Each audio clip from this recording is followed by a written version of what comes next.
Преку езерото, што беше идеја на филмскиот режисер Јани Бојаджи пред само 3 години, веќе прераснува во етаблиран фестивал на балкански и медитерански филм покрај Дојранското езеро и подзвездено небо. Ки има проекција на 5 долгометражни филмови, од кои 4 играни и 1 долгометражен документарен филм. Филмскиот фестивал, кој е единствен од ваков тип во Македонија, нуди одлична програма за сечиј вкус и може да го задржи сечие внимание. Годинава преку езерото има регионализација и своја програма во Гевгелија, Валандово и во Богданци. Поразлично од досега, со стела и проекција на кратки филмови за деца и млади, синхронизирани на македонски јазик, фестивалот почнува од вечерва, од 20 часот во амфитеатарот во Стар Дојран. Утре вечер, според предвиденото, има студентска програма, но истовремено ќе се прикаже и видео омаж од филмови на Владо Јовановски под отворено небо во амфитеатарот на брегот на Дојранското езеро.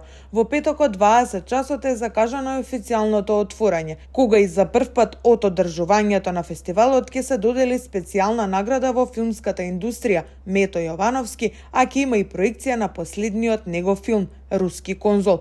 Потоа ќе следува проекција на македонскиот филм Параноик и францускиот и покрај тоа што е ноќ. Сабота на 10 август, исто така публиката ќе ужива во најдобрите филмови од селекцијата на фестивалот. Ќе бидат прикажани еден македонски филм Дали си маш, израелскиот Сребрен бунт и по еден хрватски и грчки филм Човекот кој не можеше да молчи и Тишина 16:9.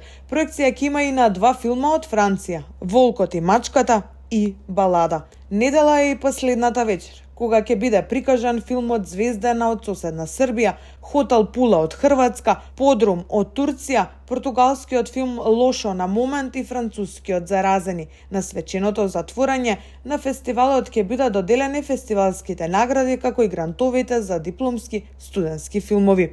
Конечно, идејата на организаторите веќе трета година поред е фестивалот да се одржува во Дојран, покрај брегот на езерото, а од година в година веќе изгради репутација на врвно културно случување не само во Македонија, туку и во земјите од регионот.